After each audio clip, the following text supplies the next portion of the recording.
Les détails. Ce match-là, ça s'est joué grâce aux détails.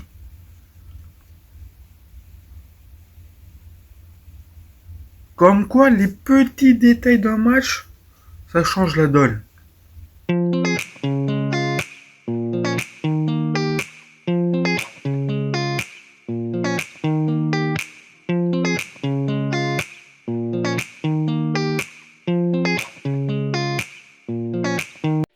Supporters mancunien, bonjour à vous.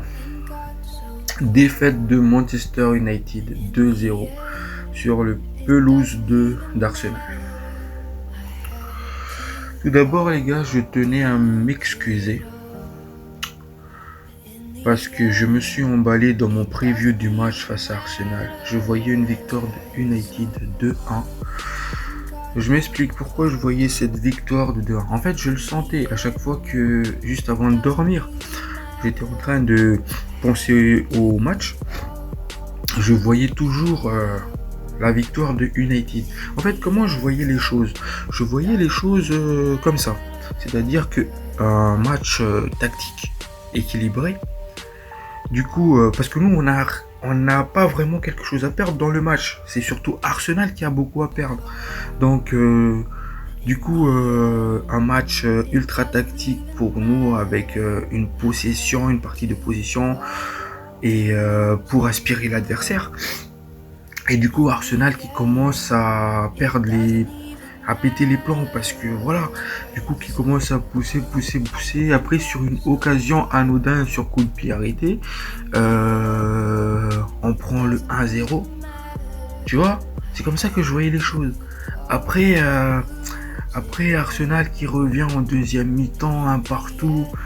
Et après, à la dernière minute du match, genre là, dans le Fergie Time, le 2-1 du United. C'est comme ça que je voyais le match. Et j'étais quasiment persuadé que ça allait se passer comme ça.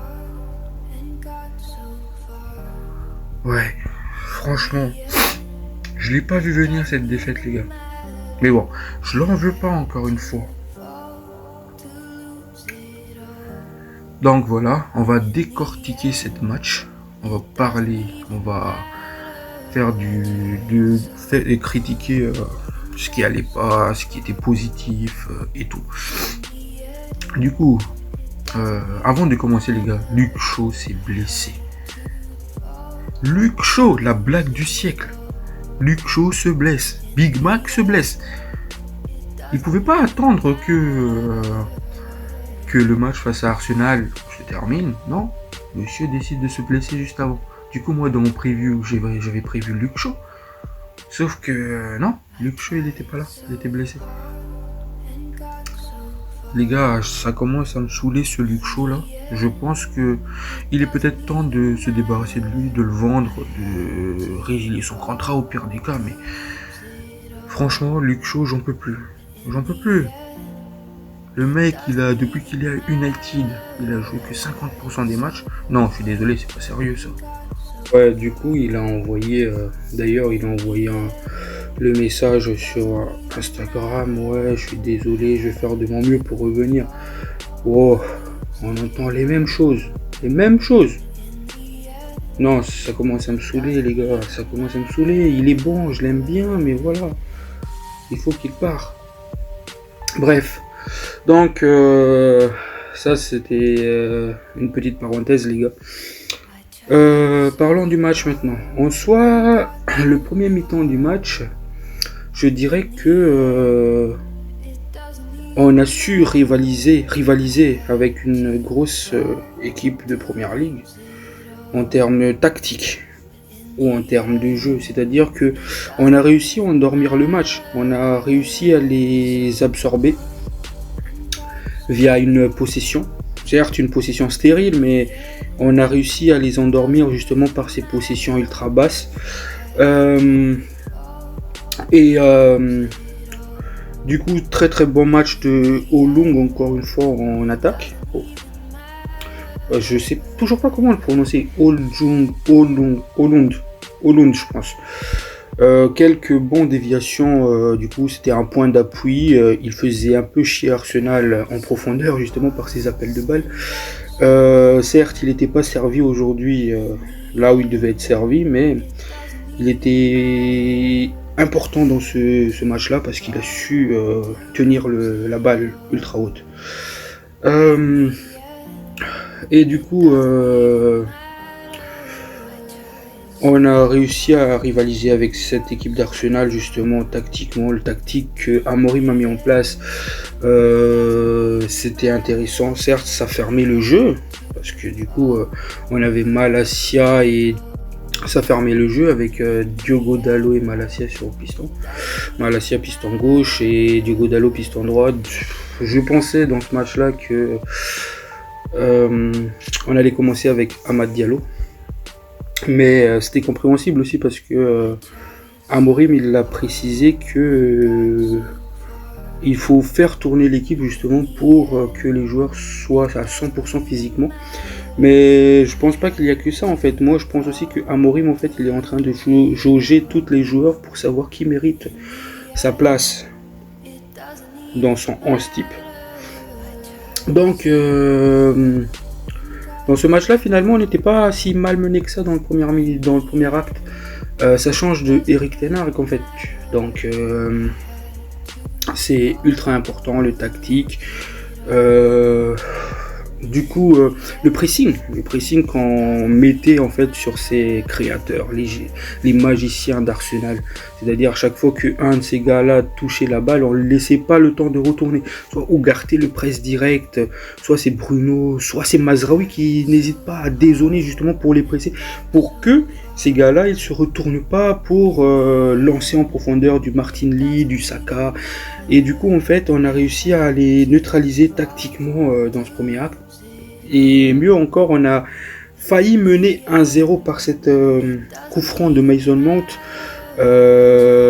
qui revient du coup vers lui. Et je pense que là, justement, il tente le tir, mais ça s'est dévissé. Ça se retrouve en une espèce de centre où Maguire récupère la balle, décale Diogo Dalot et Diogo Dalot qui frappe.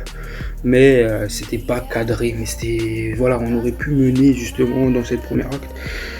Et finalement, du coup, Arsenal, dans cette première acte, les phases où ils étaient vraiment dangereux, finalement, c'était les corners, les phases arrêtées, les coups de pied arrêtés. Donc, je me suis dit, cette tactique-là, ça va peut-être marcher dans cette première mi-temps. Du coup, je me suis dit, si là, en deuxième mi-temps, ou bien vers la 60e minute, il fait rentrer Amad Diallo, et du coup, on va pousser cette équipe d'Arsenal à commettre la faute qui tue. Et malheureusement, ça ne s'est pas passé comme ça. Du coup, deuxième mi-temps, Amad rentre, Malacia sort, Diogo Dalot passe à gauche. Mais on a pris l'eau défensivement du coup. Arsenal commençait à dominer le jeu. Puis vient le premier but sur un corner donné par Garnacho, je pense, il me semble.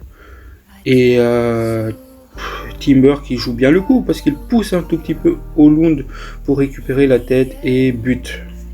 Vous savez, nous le savons que Arsenal est très très fort dans ce domaine aérien. Et ça continue et encore une fois, le deuxième but vient encore d'un corner qui est dévié par je sais plus qui et qui arrive sur la hanche de Saliba qui le met comme par hasard dans les cages. Donc, encore une fois, c'est deux buts évitables. Donc, ce que je peux dire de ce match-là, c'est que aussi il y a du coup Rashford et Zirkzee qui rentrent à la place de Mount et Garnacho. Franchement, rentrée de Rashford et de Zirkzee, je les ai pas vus du tout. Zirkzee qui perd beaucoup de balles, qui n'avait pas cette précision qu'il avait face à Everton. Mais surtout Rashford, les gars. Rashford, il fait même pas l'effort de presser. Quand Diogo Dalot avait la balle, le mec il restait là, vas-y fais-moi la passe. Mais vas-y toi, fais des courses en profondeur pour qu'il peut te servir. Non, franchement, j'ai pas aimé du tout l'entrée de Rashford. Voilà, du coup, je pense que j'ai fait un peu le tour. Oui, certes, c'est une défaite 2-0. On le savait que ça sera difficile de battre Arsenal chez eux. On le savait. Mais on espérait au fond de nous quoi, qu'on va faire quelque chose. Franchement, j'en veux pas au coach. J'ai compris ce qu'il voulait faire. Et c'est plutôt à certains joueurs qu'il faut en vouloir en fait. Voilà. Et les points positifs du match. Les points positifs, c'est ce que j'ai aimé déjà, c'est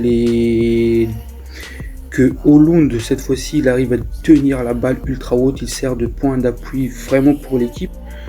Et après, les sorties aériennes d'Onana,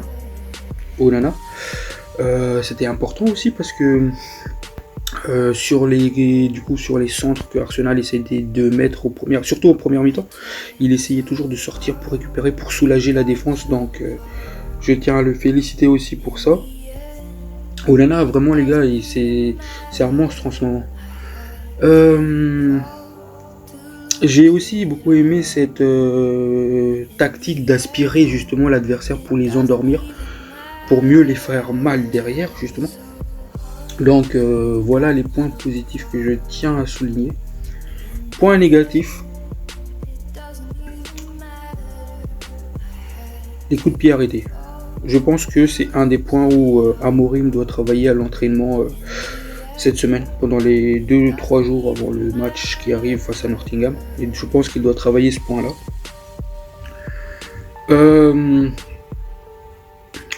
Le pressing, toujours, parce que c'était pas encore beau à voir le pressing aujourd'hui. Et en point négatif aussi, j'ai pas aimé le match de Dalot.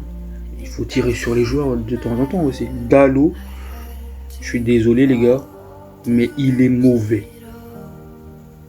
Mauvais. Je sais pas si vous vous rendez compte, hein, en deuxième mi-temps, quand il était passé à gauche, il y a une passe qui passe par-dessus de sa tête. Le mec, il est là en train de regarder, il est où la balle? Sauf que Saka derrière, il récupère la balle. Et c'est là qu'il se retourne, sauf qu'il a pris un temps de retard sur Saka. Donc, d'ailleurs, c'est un des points négatifs aussi. En fait, l'espace entre les pistons et le défenseur central, c'est de là qui nous fait mal en fait. Parce que je ne sais pas si le défenseur central doit monter pour couvrir cet espace-là, comme Mazraoui ou de l'autre côté de Ligt. Ou bien il faut corriger ce problème-là, parce que je pense que Arsenal, aujourd'hui, enfin, ils ont bien étudié ce problème-là, parce que notamment on a vu 2-3 fois Saka ou Martinelli dans ces zones-là. Et à chaque fois, il faisait la différence. En première mi-temps, c'était Malacia qui s'est fait justement bouffer dans cet espace-là. En deuxième mi-temps, c'était Diogo Dalot. Et j'en passe d'autres.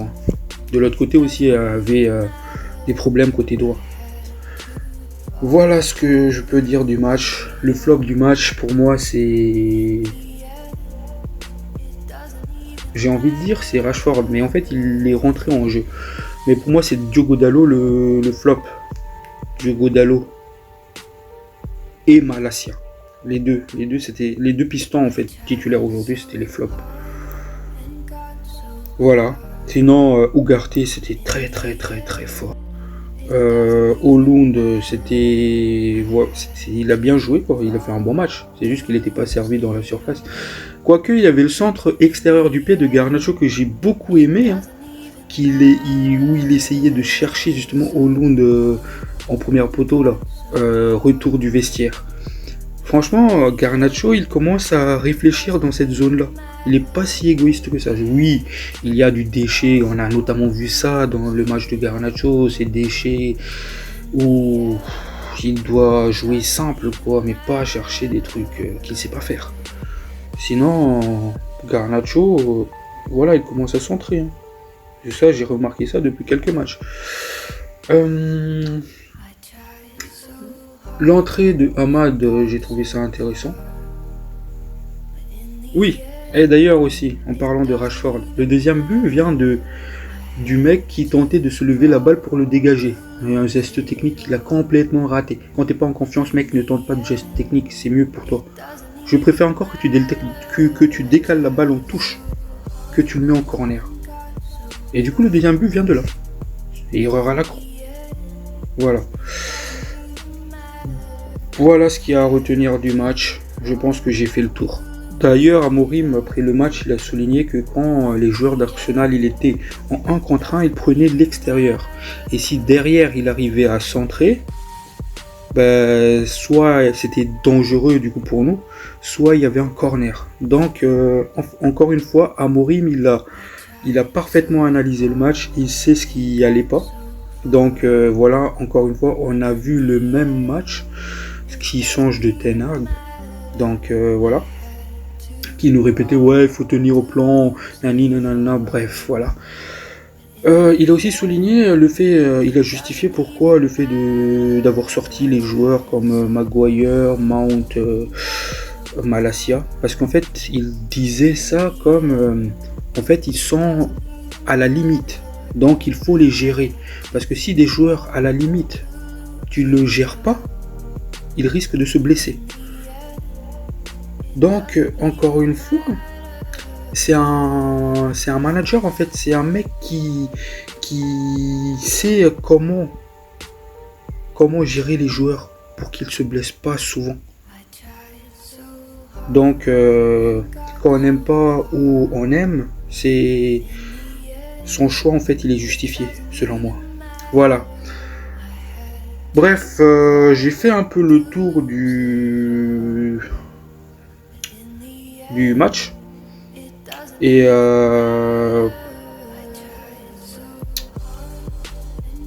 voilà. Franchement les gars, cette blessure de Luke Shaw ça me fait chier. Oh là là, honnêtement ça me fait chier. Bref, prenez soin de vous les Mancuniens, à bientôt, ciao ciao.